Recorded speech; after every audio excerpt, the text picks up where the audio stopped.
Hello and welcome to ESCplus on YouTube with Jamie Davies, and in this video we're going to react to the second semi-final jury show.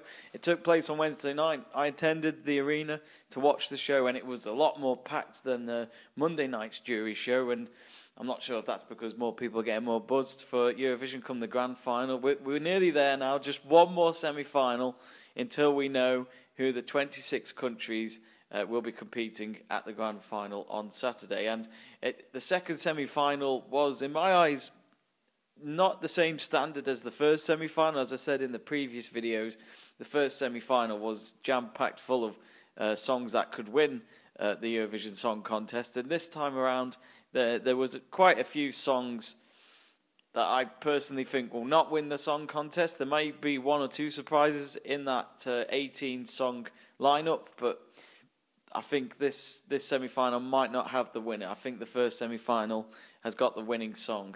But anyway, we'll go through the 18 songs. Well, I say 18, the ones that I reckon will make the grand final. It starts off with Alexander Rybak, his first go at Eurovision since he last won it in 2009 with the song Fairy Tale. And of course, he's back this time with That's How You Write a Song.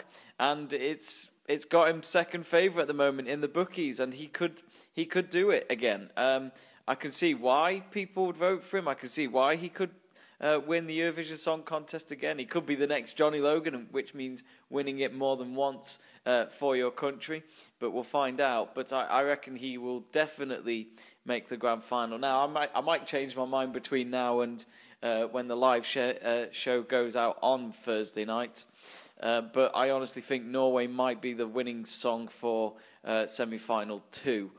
So that means that it could be him, Alexander Rybak, against Eleni from Cyprus come Saturday, since, of course, I predicted Cyprus won the first semi-final. I personally wasn't exactly the most happiest about the song on Wednesday night in the jury show. I felt as though the staging was...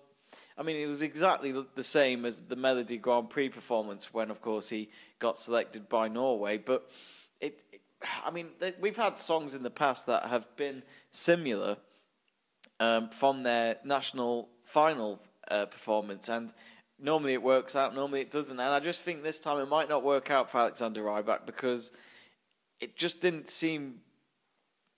I don't know, it just didn't seem like it is the winning performance. It looks like a top 5. It just doesn't look like a winning song. And I did hear, apparently, I don't know if it's true, but apparently Alexander Rybak actually got seen by a doctor in Lisbon early this week due to an illness, I believe. And he didn't look his colour out there, I must admit, on the stage. Maybe that's playing the difference at the moment, I'm not sure, but hopefully he'll be okay for Thursday night and to make the grand final. So I think that's the winning song, but I'm not sure it's going to win the song contest at the moment, but it could all change after tonight.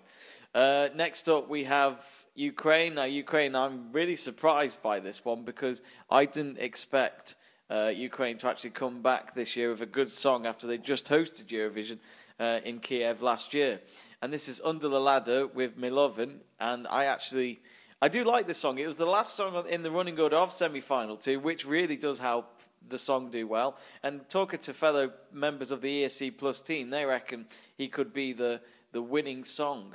2 out of the 4 members, anyway, that told me that last night, that they reckon he's won the second semi-final. And if so, that's going to be a big surprise. And we're seeing some surprises in Eurovision. While I'm talking now, I've just found out that Eva of Lithuania is now 5th favourite to win the contest since she qualified on Tuesday night. It's so open this year.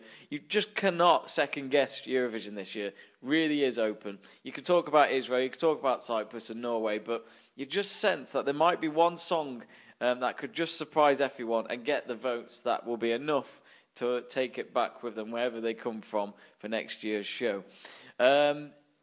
Next up, we have Australia, Jessica Mauboy. Now, they've made the final every time. Of course, in 2015, they automatically qualified because they were part of the 60th anniversary of the show.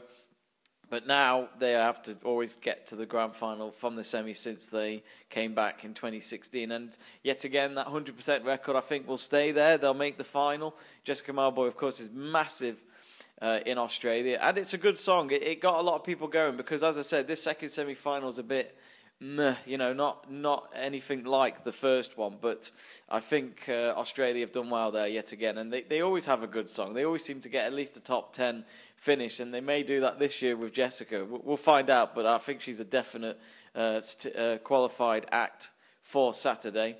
Then we have Sweden with good old Benjamin Ingrosso, Dance You Off, and he really danced the night off on Wednesday in the Altice Arena. And I personally preferred his song that came second last year in Malfest, and that obviously didn't get him to Eurovision in Kiev last year. I prefer that song to Dance You Off. I can't remember what last year's song was called, but I prefer that one. But I still like Dance You Off, it's good. But the staging, again, is similar to what he did at Malfest. But we are known most of the time as most of the Swedish acts normally stick with their stage performance from what they did in Malfest back in March. But I think Sweden could be a top 15 maybe in the grand final. But I'll be very surprised if Mr. Ingrosso does not make the grand final for Saturday.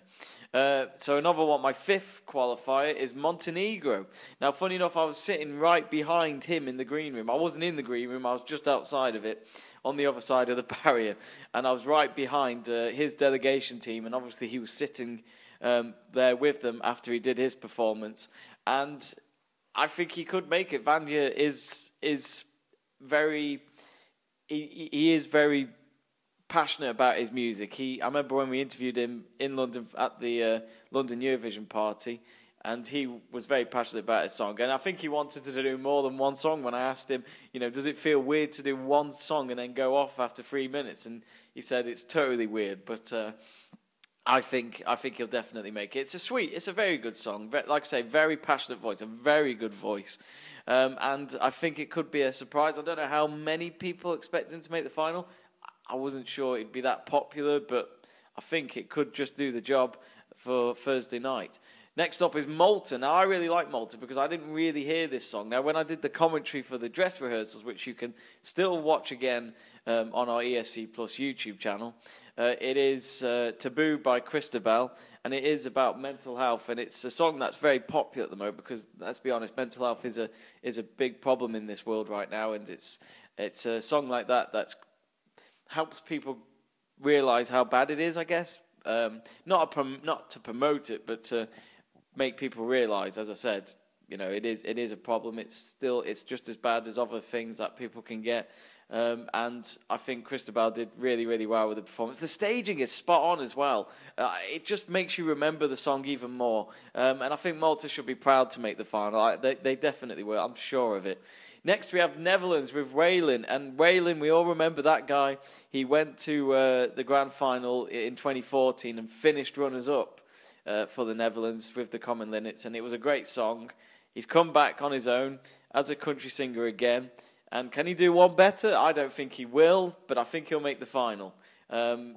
It's, like I say, country music. You don't always hear it at Eurovision. It's now and again either in one song contest, then it's missed out on the next one, and then it's on again the year after.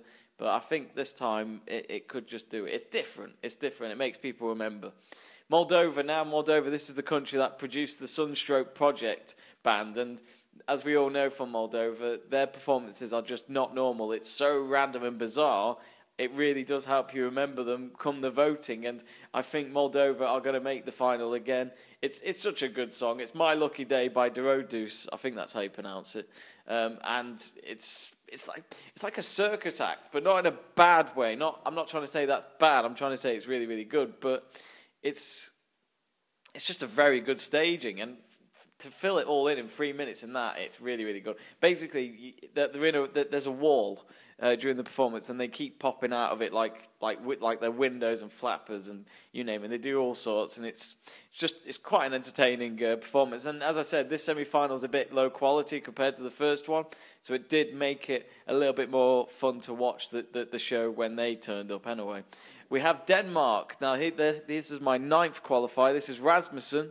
And I'm a big fan of this guy. I did ask him if how long it takes for him to grow his beard. I can't remember how long it took him, but he said he was going to trim it or shave it ahead of his trip to Lisbon. But that's when he told me last month in London.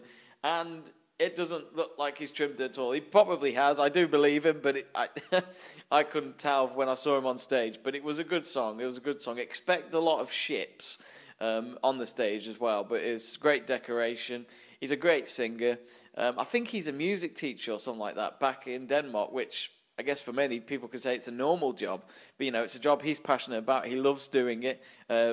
Week in, week out, and to be able to represent Denmark in front of over 200 million people, if he makes the final on Saturday, it's a great opportunity for him, and I wish him the best of luck. But he's definitely my 9th qualifier for Saturday. And now we go on to the last one.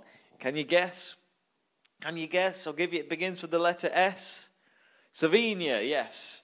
Not actually, not Serbia. Serbia, in my eyes, are not going to make the final, but Slovenia. With the esc, and I really, really enjoy this performance. She's on 17th in the order out of 18th, so just before Ukraine wraps up Thursday night show, and it's just the background music is so memorable. It's just really, really, really good, and it just helps make you enjoy the last 2 songs really, really well as well on the show. And I spoke to her, and she's lovely. She gives up time for her fans, the press, you name it. She'll do anything to help promote herself and to help the fans get a great experience from Eurovision.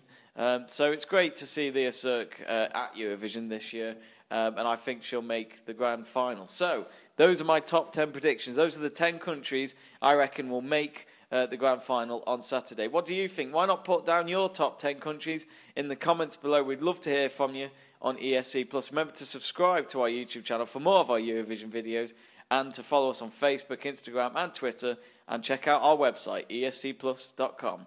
See you later.